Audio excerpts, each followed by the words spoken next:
오늘 말씀은 역대상 11장 15절에서 19절입니다. 임동선이라고 하는 목사님이 계십니다. 이분이 그 축농증으로 고생을 하고 있었는데 한 장로님의 도움으로 수술하게 되었다고 합니다. 그 당시 의학이 발달치 못한 시기라 수술 과정이 매우 험악했다고 하죠. 서울대학병원에서 수술을 받게 됐는데 먼저 수술을 위해 마취를 시켰습니다. 그리고는 수술대에 얹어놓고 팔과 다리를 꽁꽁 묶었습니다. 그리고 수술이 시작되었죠. 살을 째고 망치를 가지고 뼈를 깨고 고름을 긁어내는데 어떻게 아픈지 상상초월이었다고 하죠. 그러니까 마취도 별 소용이 없었던 것입니다. 이때 주님을 바라보며 십자가를 묵상했다고 합니다. 나를 위해 만민을 위해 십자가를 지시고 돌아가신 모습을 생각하면서 끝끝내 참았습니다.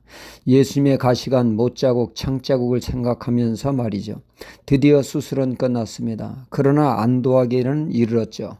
이번엔 왼쪽 수술이었고 일주일 후에는 오른쪽 수술을 하게 되었습니다. 이번에는 수술대에 올려놓고는 간호원들이 팔과 다리를 묶으려 할 때 의사는 묶지 말라고 했습니다. 지난번에 이 사람 보니까 수술할 때 꼼짝 안 하고 잘 참으니 묶을 필요가 없다는 것이죠. 대신 저번같이 잘 참으라고만 했습니다. 그런데 묶지 않고 수술하니 더욱더 아팠습니다. 의지할 데가 없으니 말이죠. 그때 있는 힘을 다해 십자가만 바라보게 되었고 모든 것을 이겨냈습니다. 이때 임 목사님은 십자가의 고난을 이기는 비결임을 새삼 깨닫게 된 것이죠. 그때 의사와 간호원들은 입을 모아 말하기를 이런 사람은 처음 보았다고 혀를 내둘렀다고 합니다. 감동적인 이야기가 아닐 수 없죠. 예전에 우리나라에는 통금 시간이 있었습니다. 통금 시간 이후에는 함부로 다니면 안 되었죠. 임 목사님이 볼 일이 있어 서울역전에 와서 버스를 내려 후암동으로 가는 마지막 버스를 갈아탔는데 버스에는 승객으로 인산인해를 이루고 있었습니다. 임 목사님은 가까스로 버스 문에 매달리고 있었는데 버스를 타지 못한 젊은 여인이 발을 동동 구르며 태워달라고 애원을 합니다. 통금 시간은 다가오는데 말이죠. 목사님은 내려 그 여인이 탈 수 있도록 하게 했죠. 그러고 있을 때 그 순간 손목시계를 누군가 잡아당겨 떼어가지고 도망을 쳤습니다. 재빨리 쫓아가려고 하니 청년들이 쫓아가지 못하게 막아 눈뜨고 범인을 놓치게 되었죠. 돌아와 주변 사람들에게 말을 했더니 목사님 수리꾼을 당하셨군요. 버스를 태워달라고 하는 여자도 정신을 빼놓는 수리꾼이요. 도망가는 자를 막아준 자들도 수리꾼이요. 같은 한 배의 수리꾼이라고 했습니다. 안 쫓아가기를 잘했습니다. 이에 임 목사님은 어안이 벙벙했죠. 더 놀란 것은 그 순진하기 그지없던 여자가 수리꾼이었다는 것이 더욱더 놀랐던 것이죠.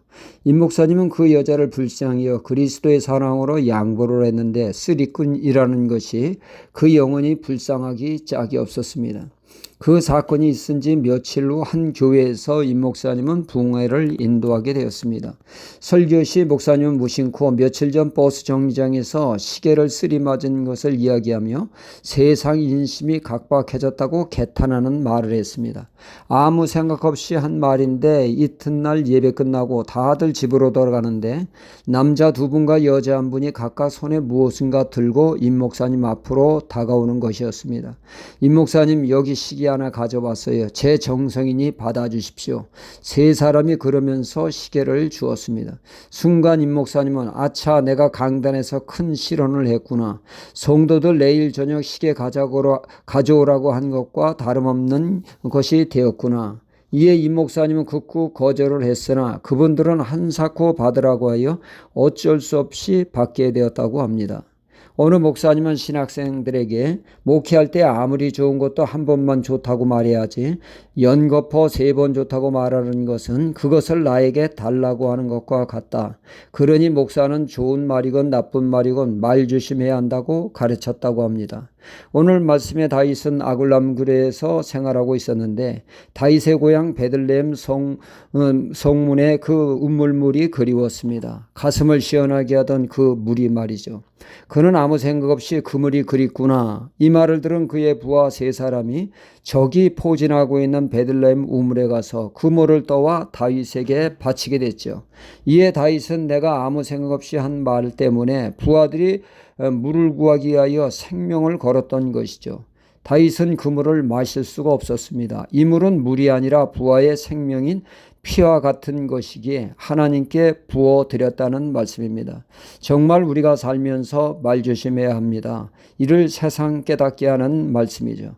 내가 아무 생각 없이 던진 돌이 개구리에게는 죽고 사는 문제가 되니 말입니다. 우리는 늘 말 조심하는 삶을 살아야겠습니다. 할렐루야.